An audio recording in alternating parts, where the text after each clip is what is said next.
All right, hi everyone, and welcome in to Mercedes-Benz Stadium in our broadcast position here as we get set to bring you Atlanta United against Orlando City here on the AT&T countdown to kickoff.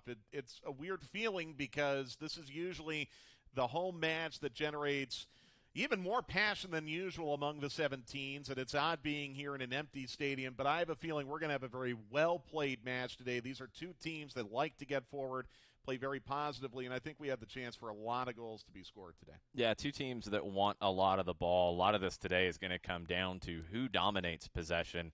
Both of these teams generally want about 60% of the ball. They both can't have that today. But we miss you. I want to reiterate, we miss you. We wish you were here, and we're looking forward to seeing you again here at Mercedes-Benz Stadium very soon. Now, if you weren't with us on Wednesday night, here is what happened. Atlanta United was to play at Inter Miami, and after both teams took warm-ups, they came together at the halfway line and determined mutually with discussions involving the captains, Luis Robles of Inter Miami and obviously Brad Guzan of Atlanta United, to not play the match in light of what happened earlier this week in Kenosha, Wisconsin, and also as part of a broader demonstration against racial injustice and inequality. And as we've seen in the NBA, as we're seeing around the sporting landscape, tangible things are happening from these protests, and it's a very brave thing for both teams to do. This was the first game of the night that was stopped.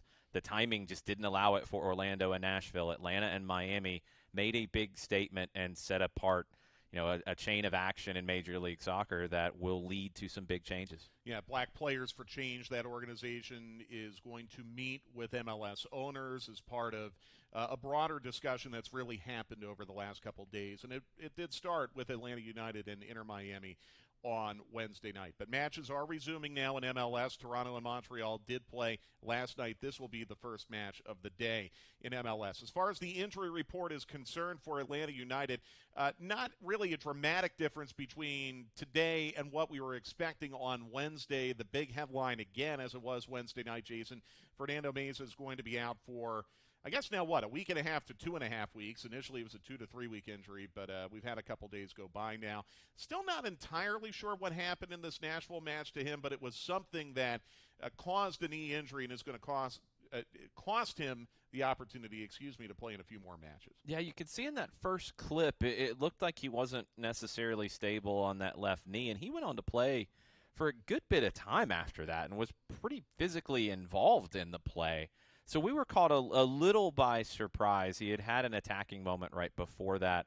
We're still not very sure. Luckily, it's not a major knee injury, but it is going to cost him a few matches. Yeah, and again, that means Atlanta United is going to have to adjust at center back today against a team, like we said, that is going to get forward. So Fernando Meza, the big name on the Atlanta United injury report this afternoon. So let's take a look now at the lineup that has been turned in by interim head coach Stephen Glass. And you're going to notice that it's going to look exactly the same as it did Wednesday night in Miami. No changes. Yeah, Steven kind of hinted at this yesterday in the media availability, but you never know until that lineup card comes in. You might have had some extra time for guys to get fit. You might have had some extra time to look at Orlando and say, well, let's try something different. But no, it's going to be a 4-3-3, it appears, with Bello and Lennon on the outside of the line of four, Robinson and Walks as your center backs. The midfield trio, I'm looking forward to seeing how it plays today with Mo Adams, Eric Remedi, Mateo Sosetu. Who sits, or do two people sit? Is it a double pivot in the midfield? And then up top, Manuel Castro on the right wing, his most comfortable position, and we haven't really seen him there yet in an Atlanta United kit. Pity Martinez on the left, Adam John as the striker. My guess is if anyone benefited from the extra couple days of rest, it was probably Miles Robinson, who a week ago tonight was not 90 minutes fit to play against Nashville, but with Fernando Meza out, he had to start Wednesday in Miami. Now he gets a few more days and will start a little fresher this afternoon, and that could be very fateful because Daryl Dike of Orlando City is in an incredible run of form right now, 3 goals over his last 2 matches. This is not at the beginning of the season who we thought we would be identifying in a players to watch segment for Orlando, but 3 goals in his last 2 games, he gets it, and right here he posterizes Leandro Gonzalez-Pirez with the turn, but look at how many chances he gets out of this one sequence. 3 shots that he forces saves on. It's incredible from Dike, and I had a chance to see him in college at the University of Virginia, and I thought it would take him a little more time to adjust to the MLS level. But he is incredibly comfortable right now. He's finding the right spots on the field. It's good movement to peel away from the center backs here, create the space. Ball delivered. He takes it first time. He is very confident at the moment. He's not your ordinary MLS rookie either. His brother played in the league, so he comes from a family that has some MLS experience. I'm sure a lot of what he's going through right now as a professional athlete is not necessarily new to him.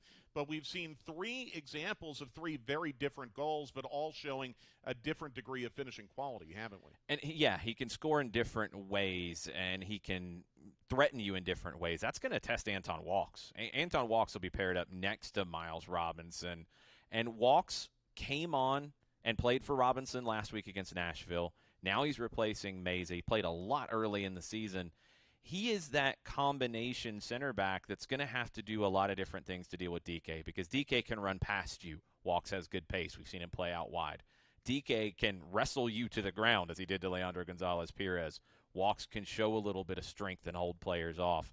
He's going to have to also distribute well under pressure, because that's maybe the secret that DK has given Oscar Pareja in Orlando.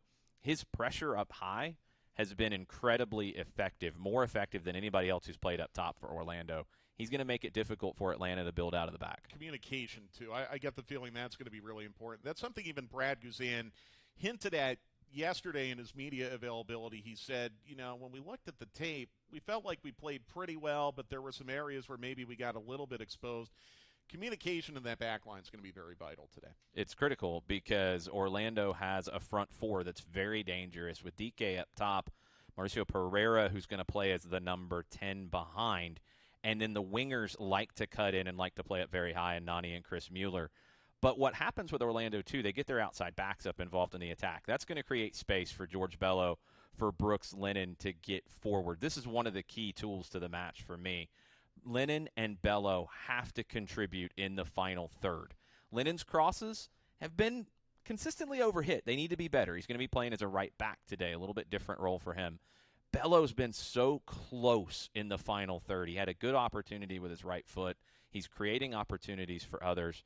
You just want him to get that first goal to open things up a little bit. Lineup-wise, there are a lot of overtones to the lineup that Frank DeBoer deployed in Orlando in that Red Bulls match, the first match of the tournament. And one of the big themes of that night was that Atlanta United got into a lot of dangerous spots. It's just the finishing didn't happen. Adam John had a bad break very late, had a header that drew an incredible save.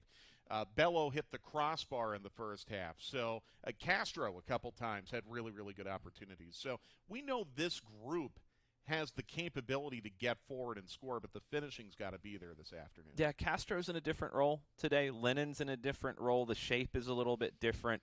Hopefully that unlocks a little bit of this. Adam John needs more touches. He works hard.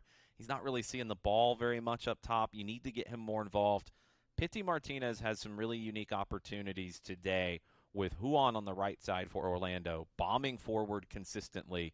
When Atlanta turns Orlando over, if they can pick out Pity on the break, he's going to have acres of space to play in. It's going to be a lot of speed on the pitch behind us today. Now, before we say goodbye, I do want to revisit Wednesday because, Atlanta United's players, they have a very important message, and there was a very important reason why they and Inter Miami did what they did on Wednesday. This is something that Jeff Larentowicz spoke about earlier in the week, and before we get you set for this match today, let's go back to Wednesday and revisit Jeff Larentowicz and his team's reasoning for what happened in Miami. I think yesterday in the afternoon, it was kind of a groundswell of emotions. I think there was a lot of things going on, decisions being made in real time, and things that were happening in real time that affect your emotions. And it was a human decision, a decision that we felt we needed to make that was bigger than the 2 locker rooms. And we felt that support of each other was most important. And Jeff also said in that media availability, which was on Thursday, why he was referring to Wednesday as last night, He said, look, the fact that we didn't play on Wednesday, it's not a silver bullet to fixing everything. And that's something that I think we need to keep in mind about today. Both teams are going to play, but the issues remain, and these are concerns that Atlanta United, Black Players for Change across MLS are very much in tune to.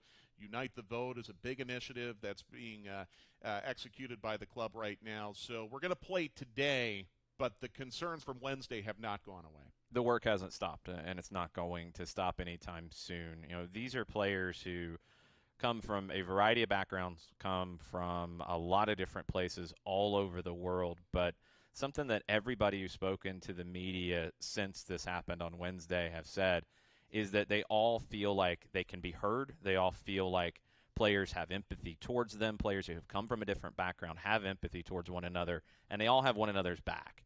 And you're going to see that today. You're going to see that going forward, because I think you're going to see a lot of these players very involved in these initiatives that mean something to them off the field. Yeah, no doubt about it. Okay, 3:30 on Univision, and Jason and I will be on 92.9 The Game on the radio side.